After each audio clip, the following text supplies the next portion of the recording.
All right, let's talk about something most people miss when they design off-grid solar systems.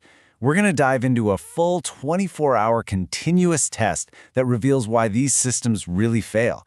And here's a hint. It's almost never about the big, obvious stuff. It's about the hidden problems that creep in when nobody's watching.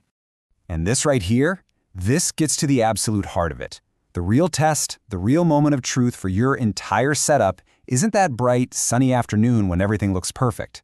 Nope, it's in the long, dark, quiet hours of the night.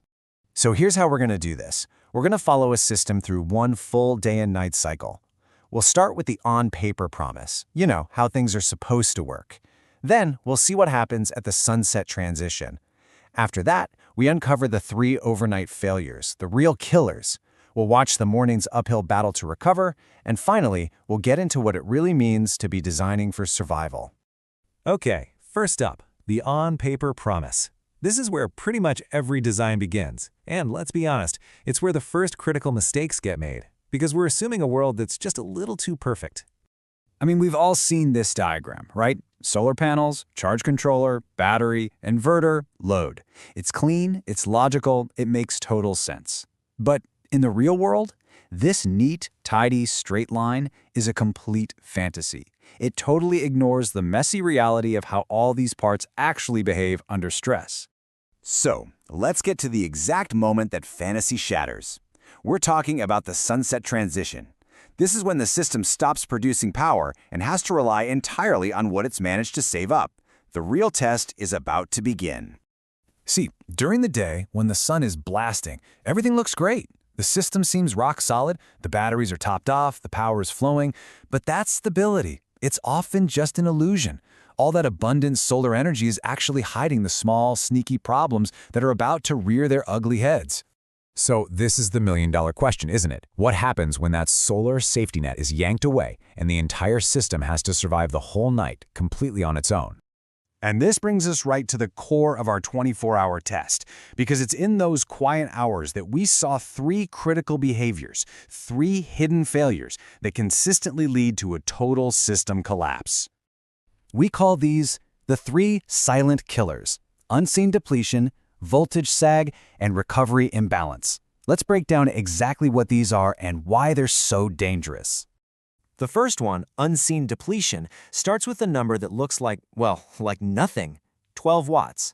What's that? That's just the idle power draw of a typical inverter, the energy it eats up just by being on, even when it's not powering anything. During the day, who cares? It's a rounding error. But at night, it's a vampire. And this is what that vampire does.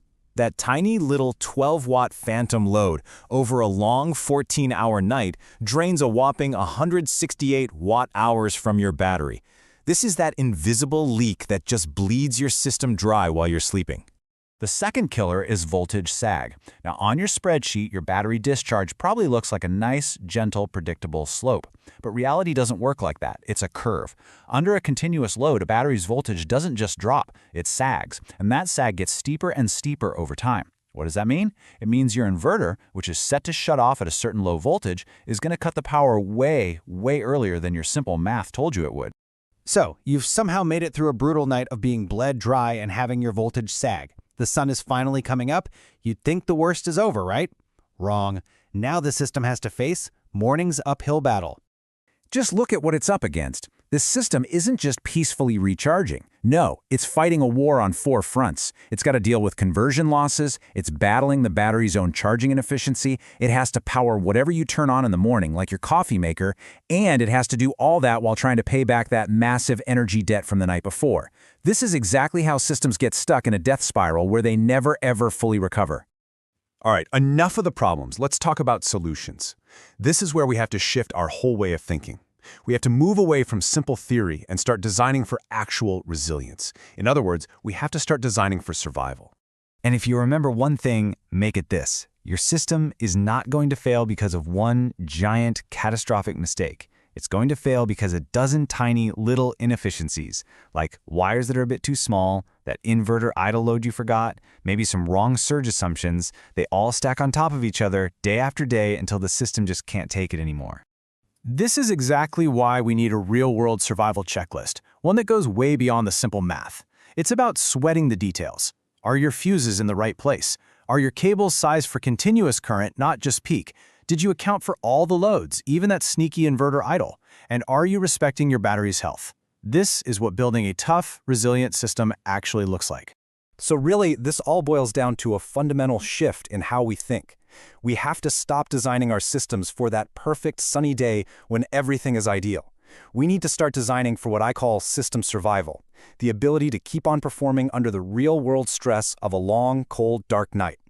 So, I'll just leave you with this one question to think about for your own projects. Is your system designed to look good on paper, or is it truly designed to survive?